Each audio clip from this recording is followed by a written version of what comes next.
Very much. Okay, so in spite of my best efforts, we actually got through the entire circle, and this next one we'll start with Bill. And for the individual who asked the question whether Neil Stewart and John Harbison wrote all the questions, the answer is no.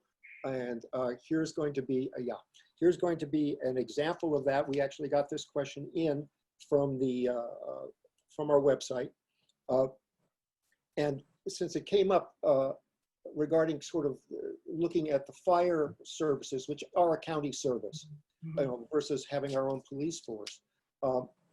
We had a question that came in and asked, given the importance of safety here, which is clearly one of the top priorities, can you talk a little bit about your understanding of the relative costs between, what it takes to contract with a county in terms of the fire versus what we're paying for the police, and how can those two best be managed? So Bill, if you want to start with that one, and we'll go around. So we're looking at fire versus police, county service versus local service. Bill, you need to, Terria, take off your mute button. Sorry about that. Can we restart it? Perfect, thank you. Okay, I'll forget it every time. Yeah, so our contract with County Fire and the cost of the police, taking out pension costs, are pretty similar. So, in comparing those two, I think the costs are quite similar. The tough part with contracting out, and this kind of something that Jim talked about a little bit, is we don't have control of the cost if we've contracted it out. The county increases, as Jim said, this year 7%. When I was working at LA Community College District, the sheriff was our security force. And we had a very good personal relationship with many of the folks that worked there. But every year they would come back and say, okay, I need 2 more sworn at this school. I need another one at that school. I need a 7-8% increase. And I don't know, but I suspect that the captain there got a bonus if she sold us a couple more people, but I don't know that for a fact. Anyway, I think that our experience with County Fire really points out why we should not contract with the sheriff. And I'm at 10 seconds, so I won't start another topic. Okay, fine. Thank you. I hope we have a chance to get to it. Jim, you're up next. Yeah, so I mean, this relates really to my answer to the last question, and I'm happy to expand on that. The fire contract is almost $6 million. We pay a couple $1 million for police services than we do for fire. To me, it's very clear. I mean, there's no question in my mind that we get a lot more value out of our police department for the dollars we're spending there than we get out of the fire department.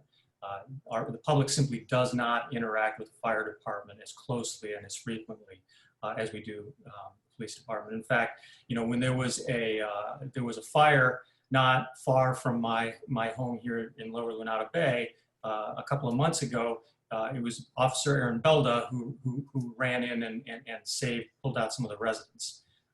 So, which is not to diminish the contribution of the members of the fire service there. But I definitely feel like we get more value out of the police department. We also have in the Police Officers Association a partner that we can work with to control costs. And someone with whom, frankly, we have negotiating leverage, which is very different than what we have in our relationship with the county. The county demands and the state requires that we provide fire service, and there is nothing that we can do to negotiate with them. They will ask us for whatever they want, and we will have to pay whatever they ask. Thank you. Thank you. Dawn? Okay. Well, both Bill and Jim talked about the fire being about 6 and the police being about 7. That adds up to 13 million, or roughly 70% of our budget. So safety is the predominant cost that the city bears. In terms of best management, as they stated, there's just limited options. with the fire department because they're contracted and they're pretty much the only game in town. So we can work with them to try and understand the rationale for their 7.7% increase this year, try and negotiate reductions or identify modifications. You know, it's limited. The majority of the calls tend to be paramedic kind of calls. I don't know if there's an opportunity there. But because the police are our own department, we have more options and they will work with us much more so than the fire department will.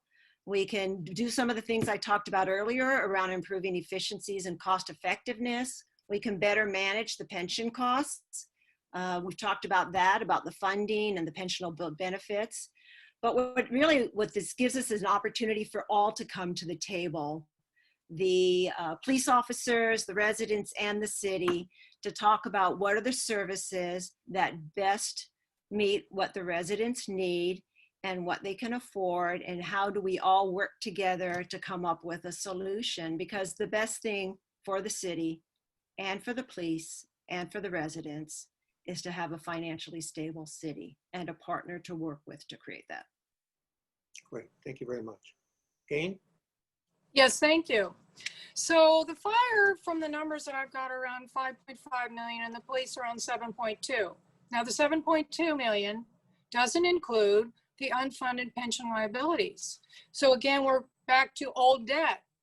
So are they going to create new debt? If you looked at the pension ad hoc committee report, it discussed what were the miscalculations by CalPERS. 56% of the miscalculations were based actuarially, and 44% were because they miscalculated the rate of return. Now, what I'd like to bring up is the big gorilla in the room. The reason the actuarials were wrong is because everybody's living longer. So in the future, the current police force we have today may live to 100. So 7.2 million is nothing if you add in the 21 million or 19 million, however much you want to add for the unfunded pension liability. So you owe the people that have already retired and may live to 100, and the new people coming on and may live to 110. It's ballooning every year. As Jim Roos has so substantially pointed out, that's going to be worse in the future. We don't have a handle on that. So what we need to do is relook at everything. Like Donna suggested, let's come back to the table, look at everything, because these numbers are moving. They're very big moving targets. The homeowners and citizens here rely on us to get the numbers right now, from the past, which we didn't, and moving forward. Okay. So that's what I have to say.